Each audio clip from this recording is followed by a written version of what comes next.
අපේ උල්වරින්ගේ අලුත් බබාලා දැන් ඔන්න කන්න පටන් අරන් තියෙන්නේ. හරිද? දැන් මේ පාර මේ අපි කවන්න කලින් මේ බාස්කට් එකට දානවා. මේගොල්ලෝ නැත්තම් එහෙම දුවන හින්දා තාම ඇවිද ගන්න බෑ හරියට.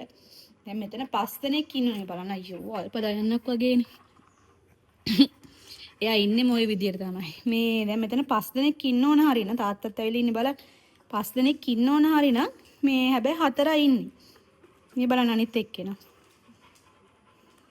මදුරුවත් කනවා. මේ බලන්නකො. බේසමෙන් පැනලා බීන් බෑග් එකට හොඳට නිදි. අනිත් අය ගුලි වෙලා මේ එකට නිදි. මේ බලන්න මෙයා. තාත්තා වගේම තමයි හැදිලා තියෙන්නේ. සැපමයි හොයන්නේ. සැපමයි හොයන්නේ. මෙහෙමද ඔන්න ඔන්න පයින් ඔන්න ඔහොම තමයි දැන් ඇවිල්ලා ගින්නේ. හරි. පේනව නේද?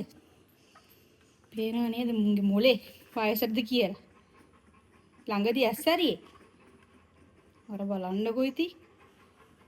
කොහොම පැන්නද දන්නේ මේකට. වකපණ්ඩිත ආච්චි අම්මා. කන්න බෑ. කන්න බෑ තාත්තා වගේ කන්න ගියම හලිය කලඩලේ කන්නේ නෑ. ඔන්න නොලිස්සල. අපෝ අපේ තාත්තට මේගොල්ලෝගේ.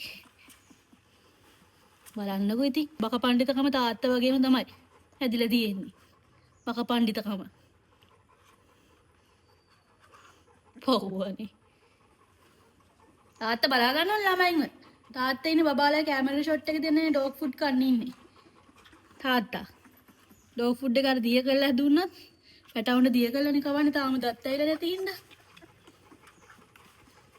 ඒකට ෂොට් එක දෙන්න තමයි තාත්තා බලන් ඉන්නේ.